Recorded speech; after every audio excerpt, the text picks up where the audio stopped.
Saudara Partai Gerindra menyebut menteri yang mengisi kabinet Prabowo Gibran mendatang berasal dari kalangan profesional atau zakan. Namun kalangan profesional bukan berarti dari non-parpol. Lantas seperti apa kriteria hingga benarkah dari kalangan profesional atau justru mengakomodasi banyak pihak dengan dalih zakan kabinet yang akan mengisi kabinet Prabowo Gibran kelak. Kita akan bahas lebih lengkap bersama Wakil Ketua Umum Partai Gerindra Habibur Rahman. Bang Habib, selamat malam. Iya, selamat malam. Ada juga, Waalaikumsalam, ada juga peneliti Pusat Riset Politik BRIN, Lili Romli. Pak Lili, selamat malam. Selamat malam. Saya ke Bang Habib dulu. Bang Habib, jadi ini zaken kabinet atau kabinet akomodasi? Itu dia pertanyaannya menurut saya juga sudah salah. Ya. Dan mendikotomikan secara antagonis dua hal yang tidak harus didikotomikan. Apakah profesional, quote unquote disebut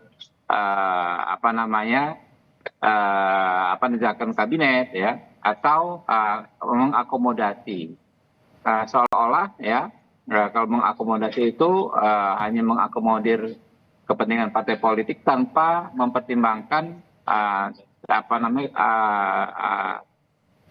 kualitas ya, integritas orang yang akan ditempatkan dalam posisi sebagai menteri. Kalau kami berpandangan sebaliknya, ya, bahwa salah satu rekrutmen kader-kader terbaik negeri ini saat ini adalah dengan partai politik. Ini adalah hasil demokrasi kita, hasil dari reformasi kita. Ya. Orang-orang yang ada di partai politik adalah orang-orang profesional dan menguasai banyak sekali bidang-bidang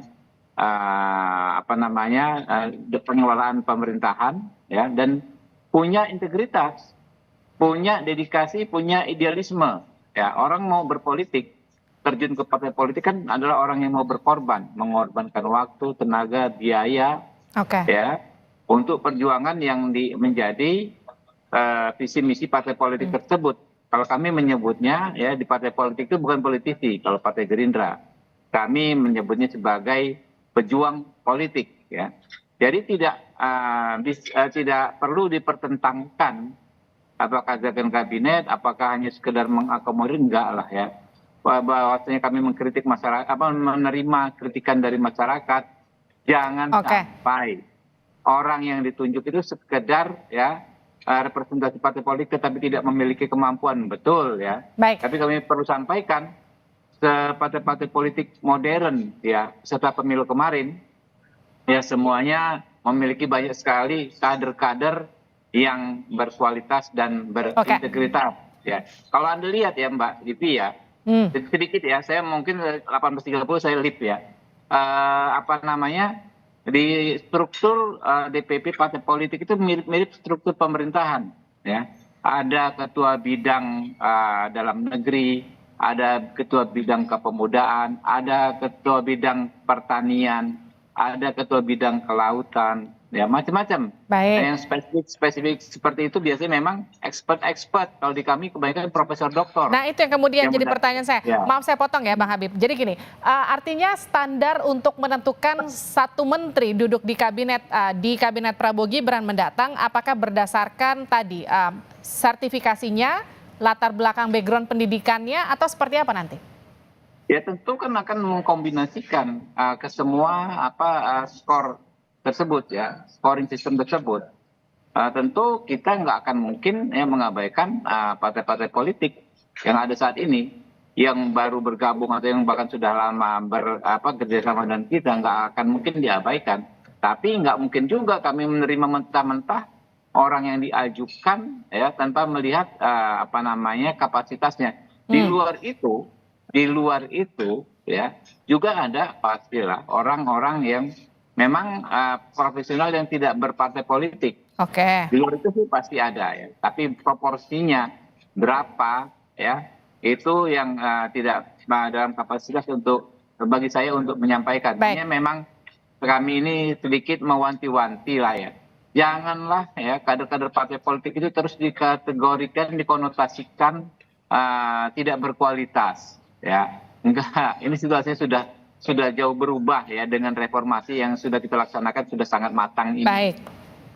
Saya ke Pak Lili ya, Bang Habib. Pak Lili, ini zaken tapi dari partai politik. Bagaimana respon Anda soal itu? Ya, saya kira harus membedakan ya.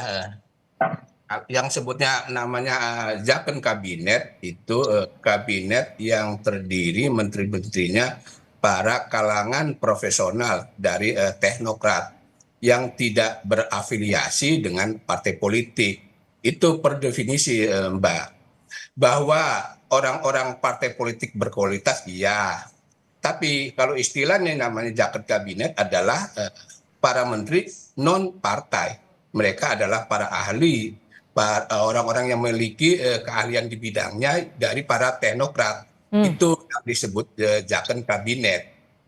Nah, kalau orang-orang yang ahli, para profesor doktor di partai politik, itu kemudian menjadi menteri, ya bukan jaket kabinet.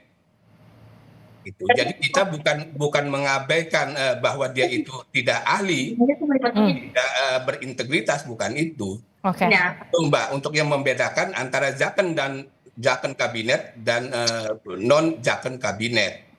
Jadi mungkin supaya tidak menimbulkan kontroversial Hmm. di kalangan publik bahwa kabinet yang akan dibentuk nanti oleh Presiden terpilih Pak Prabowo terdiri dari orang-orang profesional, para teknokrat, dan juga para menteri-menteri dari partai politik. Oke. Ini namanya bukan zakon kabinet, begitu. Kalau menurut Pak Lili namanya bukan zakon kabinet, tapi artinya gini, Bang Habib, kalau mendengar pernyataan dari Bang Derajat yang menyebutkan kan semua ketum partai koalisi itu katanya akan masuk sebagai menterinya di kabinet Prabowo Gibran, betul nggak tuh, Bang Habib? Saya belum dapat informasi soal itu. Oke, tapi artinya gini, ketika disebutkan dari awal kabinet Prabowo Gibran nanti akan lebih gemuk komposisi menterinya, secara komposisi betul nggak?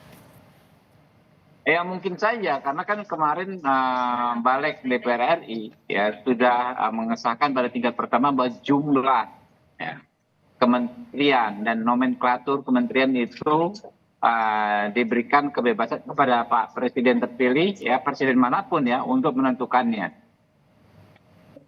Oke, artinya ada kemungkinan jumlah kementeriannya nanti juga akan lebih besar begitu daripada kementeriannya Pak Jokowi. Pak Lili, gimana respon Anda soal itu?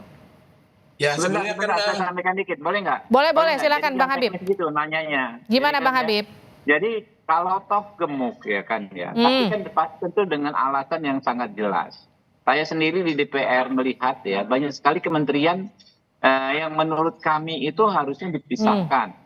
Kementerian Hukum dan HAM ya. Contoh yang paling konkret saya di Komisi 3. Ada bidang-bidang yang tidak ada relasi satu sama lain, misalnya Dirjen AHU dengan Dirjen Pemasyarakatan.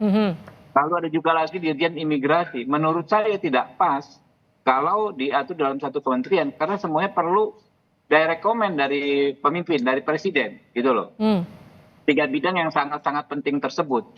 Kan akhirnya kan banyak sekali masalah, misalnya over capacity di lapas, ya kan ya, carut marut di AHU dan lain sebagainya. Di antaranya itu.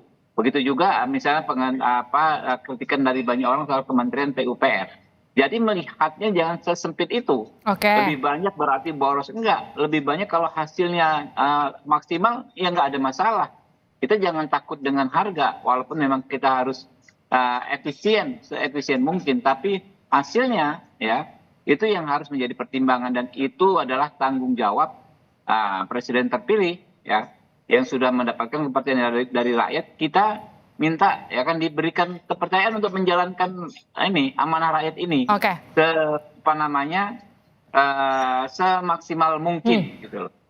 Oke, gimana tuh Pak Lili? Ya, saya kira yang debatable ya Pak Habibur Rahman tentang jumlah kementerian gitu.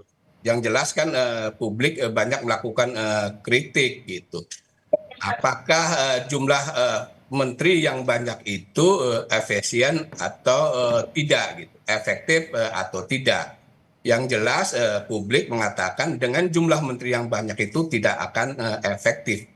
Ketika kemudian bahwa bidang-bidang itu perlu dibagi, perlu dipimpin oleh menteri sendiri, ya debatable juga. Ya contoh sederhana, ada Kementerian Perempuan dan Anak-anak, kan bidangnya berbeda. Ya menteri perempuan aja sendiri, menteri anak-anak sendiri. Nah, kalau kita telusuri kalau bidang per bidang begitu gitu loh kan, ya perindustrian, perdagangan, kemudian ya dipisah terus sih. Setiap bidang-bidang yang memiliki fungsi sendiri kemudian dipimpin oleh kementerian atau departemen sendiri, ya repot gitu loh. Kan berdasar kajian yang dilakukan oleh lembaga pemerintah juga, lembaga administrasi negara, bahwa jumlah menteri yang banyak itu tidak efisien, tidak efektif. Bahkan dia merekomendasikan sekitar 30-an lah paling banyak kan itu. Nah ini sampai 44 tuh Pak Habib gitu. Jadi sebenarnya bahwa jumlah menteri yang gemuk, yang tambun itu bagian dari politik akomodasi. Itu Oke. semua kita yang ingin harus diakui bahwa itulah bagian dari politik akomodasi. Karena memang partai-partai politik yang ingin diajak bergabung itu kan semuanya, kecuali PDIP. Nah mereka tentu ingin mendapatkan posisi-posisi.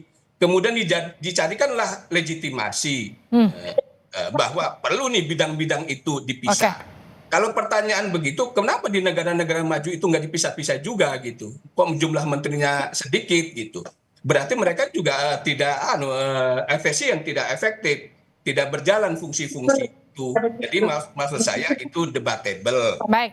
Pak Habib gitu. Terkait dengan begitu juga saya berpendapat apa yang disampaikan Pak Lili juga debatable. Ya. Kami menyerap aspirasi, menyerap pendapat dari Pak Lili, tapi apa yang kami laksanakan ya itu juga merupakan produk politik di DPR, di mana semua partai politik menyetujuinya. Partai politik ini yang milih siapa ya, rakyat juga. Gitu loh. Jadi kita jangan ahistoris ya, seolah-olah ini muncul begitu saja situasi seperti ini. Karena kami memiliki tanggung jawab untuk mensukseskan program visi misi dari pemerintahan kami. Ya, jadi jangan dipenjara dengan stigma-stigma, ya dengan judgement yang memang juga tidak ilmiah, ya, bahwa jumlah kementerian harus sama dengan kementerian di negara lain. Itu bullshit kata saya ya. Tapi nggak apa-apa, sampaikan saja masukan-masukan tersebut. Mumpung ini Pak Prabowo masih ada waktu untuk menentukan sampai tanggal pelantikan nanti. Oke? Mohon maaf, saya mau sholat ya. Oke, terima kasih Pak Habib. Jadi saya ke Pak Lili saja. Pak Lili, jadi artinya gini, ketika tadi sudah dipastikan jumlahnya akan melebihi dari kabinet Presiden Jokowi yang sekarang. Bagaimana kemudian nanti mengatur budget dan juga nanti keuangannya ke depan? Ya itu kan kritik dari publik kan selalu mengatakan dengan jumlah menteri yang gemuk itu inefisien. Salah satunya adalah akan menyerap anggaran dari APBN yang besar. Ya sudah dipastikan mereka itu, para menteri-menteri itu, wakil menteri akan mendapatkan fasilitas. Fasilitas itu kan bagian dari anggaran APBN, gajinya, domnya, itu dana operasi menteri, terus fasilitas untuk staf khusus dan sebagainya. Itu tentu akan menyerap anggaran APBN yang sangat besar gitu. Nah kita sih berharap sebenarnya undang-undang kementerian yang namanya undang-undang itu kan untuk membatasi membatasi kekuasaan, membatasi jumlah menteri, bukan kemudian melos. Ini bukan undang-undang, kalau memberikan los terserah kepada presiden. Yang disebutnya undang-undang itulah untuk membatasi. Ketika melakukan pelanggaran ada sanksinya kan, makanya kan apakah sanksi administratif atau sanksi pidana atau sanksi pertanggungjawaban terhadap DPR. Nah kalau di los di undang-undang kementerian itu ya berarti ya sesuka-sukanya presiden dengan memanfaatkan hak prerogatif gitu loh. Di sana ya saya tentu publik kan sangat kecewa. Mestinya jumlah kementerian itu ya harus dibatasi. Katakan maksimal 44 ya 44 aja gitu loh. Jangan kemudian dibiarkan seperti itu Mbak. Baik, nah tentu dalam hal tupoksi tugas saya kira akan terjadi overlap itu antara kementerian satu dan kementerian yang lain di sana. Apalagi kemudian ada menteri koordinator nanti. Koordinator itu mengkoordinir dengan sejumlah menteri itu selama ini kan juga terlihat tidak efektif sebenarnya. Baik, terima kasih Pak Lili. Tadi sebelumnya juga ada Habibur Rahman sudah bergabung bersama kami di Sapa Indonesia Malam. Sehat-sehat selalu Pak. Sama-sama Mbak.